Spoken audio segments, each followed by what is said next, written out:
Bonjour à tous, Loïc Ternisien, naturopathe et énergéticien. Bienvenue dans cette nouvelle vidéo dans laquelle nous allons parler d'aromathérapie énergétique. Et si vous venez de découvrir ma chaîne, je vous invite à vous abonner et à sonner la petite cloche pour être certain de ne manquer aucune notification sur mes prochaines vidéos.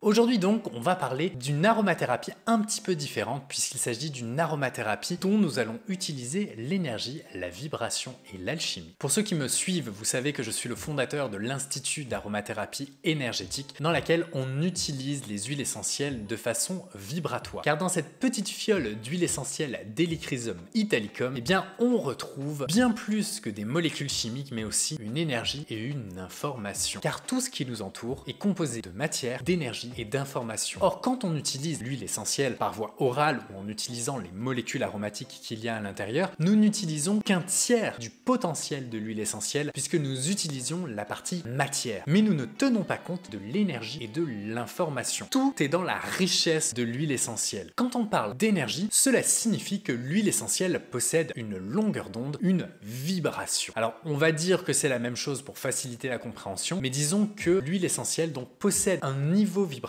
et que cette vibration peut rentrer en relation avec nos déséquilibres vibratoires pour potentiellement augmenter ou, si l'on se plante un tout petit peu dans nos mélanges, diminuer la vibration de certains de nos organes. Car nous le savons maintenant, les émotions positives ont tendance à élever notre niveau vibratoire et les émotions négatives ont tendance à les baisser, ce qui peut aller jusqu'à la maladie. Ce sont des fréquences qui sont observables en mégahertz. Et le troisième paramètre, c'est l'information. Il est important d'observer cette synergie entre la matière, l'énergie et l'information. Pourquoi? Car si l'on regarde les choses sur un plan quantique, nous ne sommes pas déconnectés de l'environnement qui nous entoure. Car il y a quelques années, disons, 2-3 en moyenne.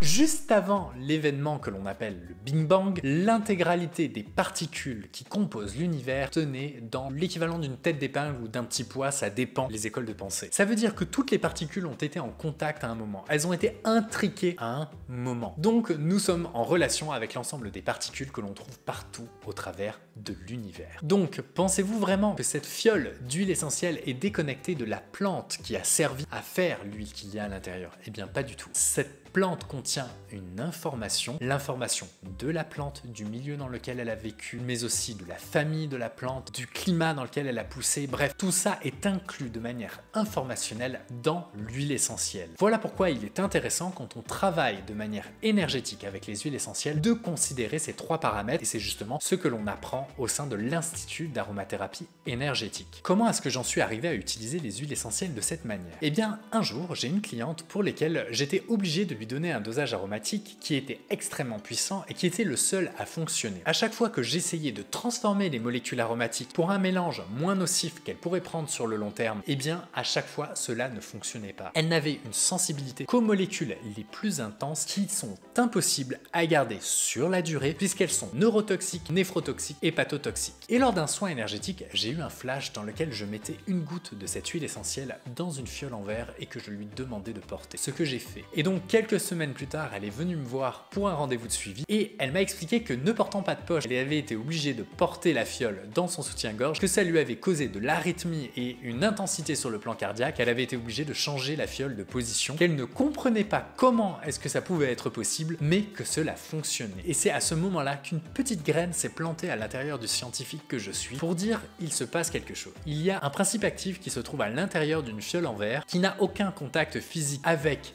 le corps de la personne sur lequel il a une action et il se passe quelque chose, sachant que dans ce cas, il y avait plus de possibilités d'avoir un effet nocebo qu'un effet placebo. Et c'est à partir de ce moment-là que j'ai commencé à investiguer et à travailler avec les molécules, mais aussi l'information qui est incluse dans les huiles essentielles. Comme vous le voyez, le monde est bien plus riche et bien plus intéressant qu'il n'y paraît. Et dans une fiole d'huile essentielle, il y a bien plus d'informations que quelques centaines de molécules. Si l'aromathérapie énergétique vibratoire est informationnel vous intéresse, eh bien je vous invite à rejoindre l'Institut d'aromathérapie énergétique pour venir apprendre cette manière fascinante d'utiliser les huiles essentielles. Si vous découvrez mon compte, je vous invite à vous abonner. N'hésitez pas à liker et à partager cette vidéo pour qu'elle puisse rejoindre le plus de monde. En attendant la prochaine vidéo, prenez bien soin de vous et je vous dis à très bientôt. Salut!